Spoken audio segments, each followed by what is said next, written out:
Bueno, vamos a explicar un poco de dónde salen los nombres de los radicales con nombres triviales, ¿ya? Esto de iso, sec, ter, neo, etcétera, ¿ya?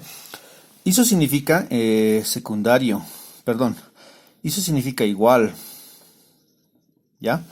Significa secundario, secundario. Ter significa terciario, ¿ya? En algunos textos está con C, terc. Entonces es de terciario, ¿ok? Entonces, ¿a qué se refiere? Iso, por ejemplo, se refiere a algo que es igual, semejante, ¿no? Supongamos, por ejemplo, que tenemos acá un carbono unido a otro carbono y acá unido a otro carbono. Esto en realidad para nosotros es un propano, ¿no? Porque tiene 3 carbonos.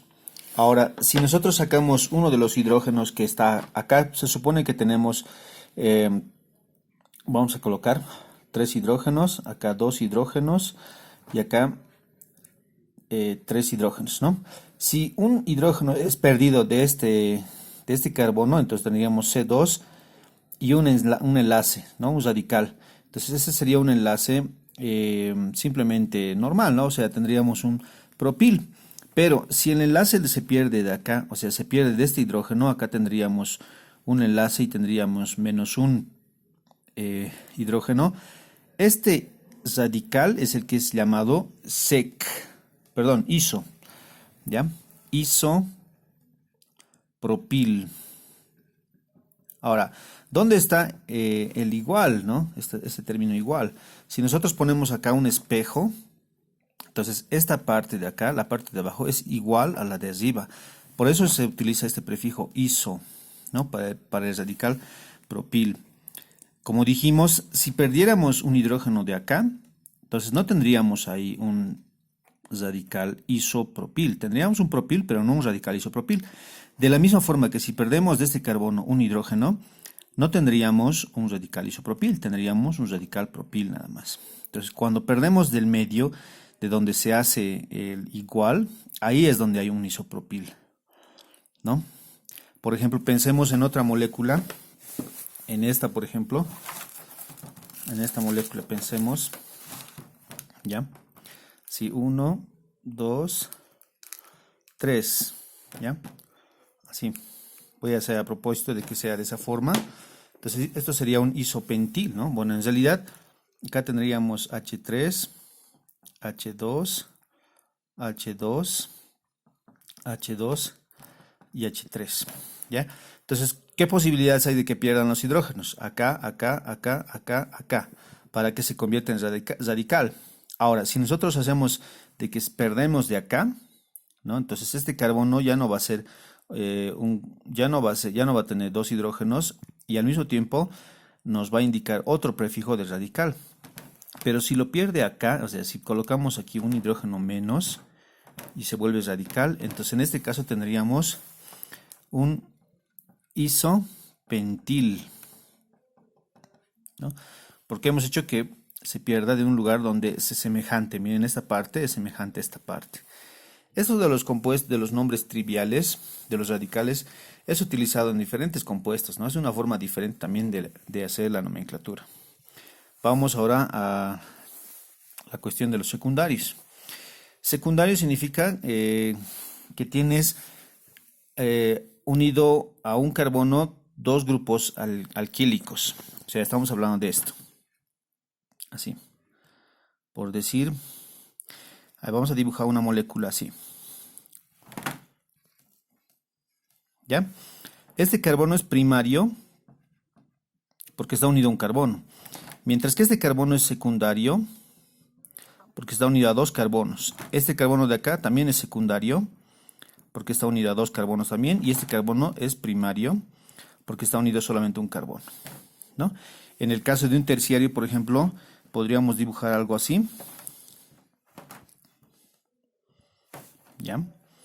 Este carbono para nosotros es primario, porque solo está unido a un carbono. Este carbono también es primario, porque solo está unido a un carbono.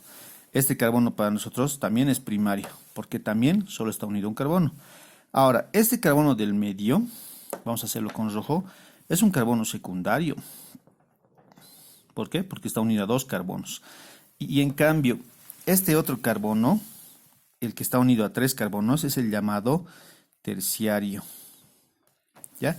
Entonces de ahí es de donde vienen los prefijos ahora para sec y terc. Por ejemplo, vamos a hacer sec-butil, el radical sec-butil. Entonces, en primer lugar tenemos que pensar en 4 carbonos porque estamos hablando de but, ¿no? Entonces esta es una opción, esta es una opción, ¿ya? Ahora, se supone que hay enlaces, ¿no? Y para que haya este carbono secundario, no vamos a hacer el radical acá, ¿no? Tampoco lo vamos a hacer acá, sino va a ser en cualquiera de estos dos, ¿ya? Entonces, cuando antes tendríamos que llenar hidrógenos, acá tendríamos CH3, CH3, CH2, CH2, ¿no? Ahora, para que se convierta en radical, tendríamos que quitar a este carbono un hidrógeno o a este. Así sería el carbono, así sería el radical sec-butil. Entonces, supongamos que quitamos a este, entonces tendríamos un palito. Y este sería el radical sec-butil. ¿Ok? Si nosotros quitamos a este carbono, también estaríamos haciendo lo mismo. Porque si nos fijamos, estamos quitando a un carbono secundario. En el caso del terciario, tendríamos que pensar quizás en una molécula algo así, ¿no? Algo así, que también tiene sus hidrógenos. Aquí solamente una H, aquí H3, aquí H2 y aquí H3, ¿no? Entonces, para obtener un radical terc, o sea, el nombre de este terc, ¿no? El nombre de este compuesto, tendríamos que quitar un hidrógeno. Quitamos a este para que sea terciario. Entonces, este va a ser el radical, palito, terc. Ahora, ¿cuántos carbonos tiene? Acá tenemos 5, ¿no? Entonces tendríamos 1, 2, 3, 4, 5. Entonces este sería terpentano. Pentano, ¿no? Porque tenemos en un carbono terciario y de 5 átomos se ha perdido un hidrógeno, por eso se vuelve radical. Es radical terpentano. Como es radical sec-butil o como es radical isopentil o isopropil.